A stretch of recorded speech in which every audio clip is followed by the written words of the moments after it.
আমি যেতে চাই এম এ আজিজ আপনার কাছে। আপনাকে আমি প্রশ্ন করেছিলাম যে সেকেন্ড রিপাবলিক, সংবিধান সংশোধন, শাসন কাঠামো নিয়ে একটু বলার। হ্যাঁ, ধরেন সেকেন্ড রিপাবলিক বলতে আমরা যা বুঝি সেটা হচ্ছে একটা দেশে যখন বিপ্লব সংগঠিত হয় আচ্ছা, এবং একটা দেশের ক্যারেক্টার, শাসন ব্যবস্থার ক্যারেক্টার পুরো আমূল পরিবর্তন ঘটে যায়। যেমন ফ্রান্সে একবার রাজা, আবার রাজা খাদাও গণতন্ত্র, আবার রাজা পুনরায়, এইভাবে এখন পঞ্চম রিপাবলিক কিন্তু ফ্রান্সে চলছে পঞ্চমটা। এছাড়া অনেক দেশই চলছে, ছোট বড় অনেক দেশই চলছে। ধরেন আমাদের দেশে একটা বিপ্লব কিন্তু ঘটেছে, সেটা হলো জিয়া রহমানের সময়, জিয়া রহমানের আগে, মানে 15ই আগস্টের পরিবর্তনের পরে। এটাকে কিন্তু এক ধরনের বিপ্লব করা যায়, কারণ সিপাহী জনতার বিপ্লব হয়েছে কিন্তু আসলে। আমরা তো সেটাই বলি, সিপাহী জনতার বিপ্লব। হ্যাঁ, বিপ্লব বলি না।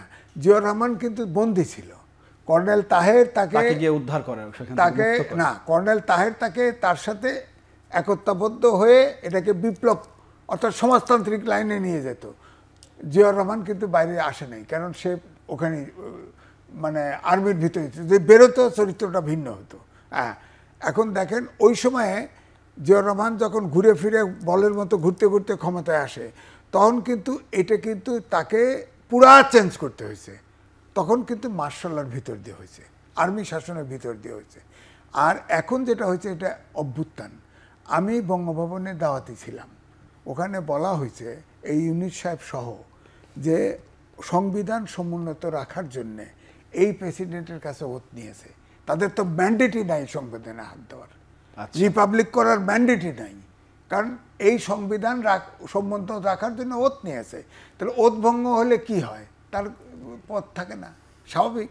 তা ওনারা করতেছে। তারপরে বলেন ছাত্ররা যে আন্দোলন করলো, আন্দোলনের প্রথমে কোঠা, পরে 9 দফা, পরে ফেসিবাদের বিলোপ, সংস্কার প্রস্তাবটা কি কখনো এই রাষ্ট্র ব্যবস্থার সংস্কার, কাঠামোর সংস্কারের কোনো প্রস্তাব আসে নাই।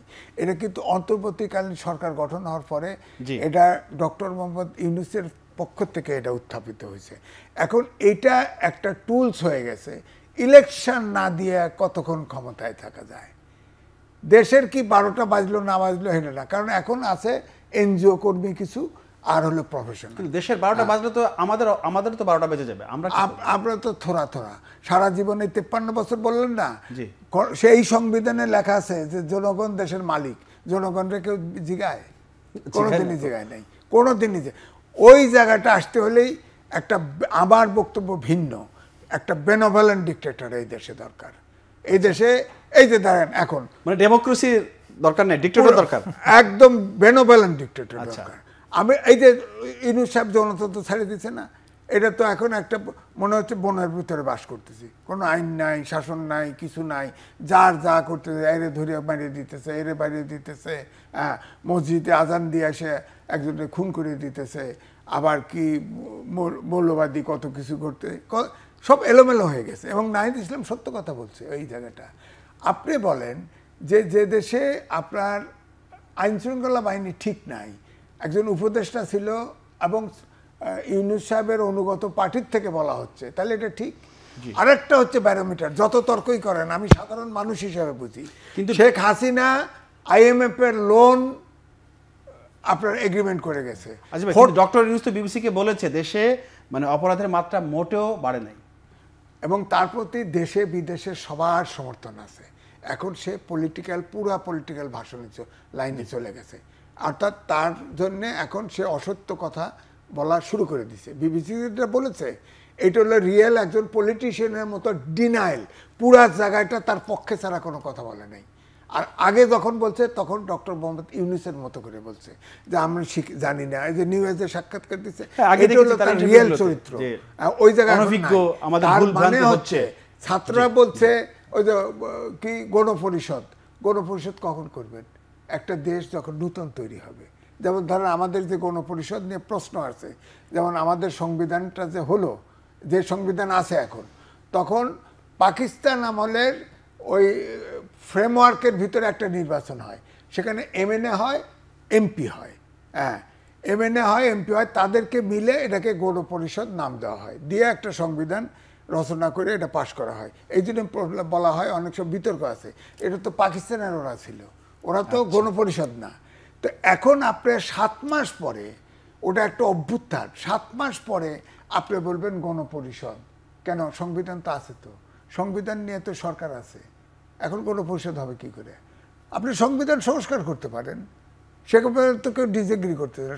সংবিধান তো 17 বার মেজর সংস্কার হয়েছে, কিন্তু সুযোগ আছে, কিন্তু এটা একদম বিশ্বের সংস্কার হয়েছে, জাতীয় সঙ্গীত বদলেছে, পতাকা বদলে গেছে, আপনার সংবিধানও সংস্কার হবে, সমস্যা নাই। আপনার যত জায়গায় ধরেন, আপনি যদি সংস্কার করার, যদি ইমানদারিভাবে সংস্কার করতে চাইতেন, তাহলে বিএনপি, জামাত ইসলাম সহ সব পার্টি কিন্তু সংস্কার প্রস্তাব দিছে, আপনি এইটা ধরে আগাইতেন। আপনি দেশি বিদেশি লোক দিয়ে সংস্কার কমিশন করে দিচ্ছেন, এখন বিদেশের আদলে দেখেন। বলেন তো দেখি, একজন আমেরিকান সিটিজেন, তিনি ওথ বাউন্ড হয়ে সিটিজেন হয়েছে, তিনি বাংলাদেশের স্বার্থে কি করে কাজ করবেন? তিনি যদি একটা সংবিধান লিখে দেন, তিনি তো কাজ করছেন, করছেন তো, এটা তো গিলোটিন হচ্ছে। এখন আমি এই জন্য আমার আপনার ভাষায় বলি, রাজনৈতিক দলগুলো এখন ফাটাবাসের চিপায় পড়ছে। অর্থাৎ সব দলগুলো যদি এখন ফু দেয়, এই সরকার কিন্তু এখন হলো, আগে 21 ছিল, এখন হলো 23 জন, ফু দিলে উড়ে যাবে, কিন্তু দিতে পারতেছে না। দিলে তো রাজনৈতিক ভ্যাকুয়াম তৈরি, তখন অন্য আরেকজন ঢুকে পড়বে, বিপদে পড়ছে না?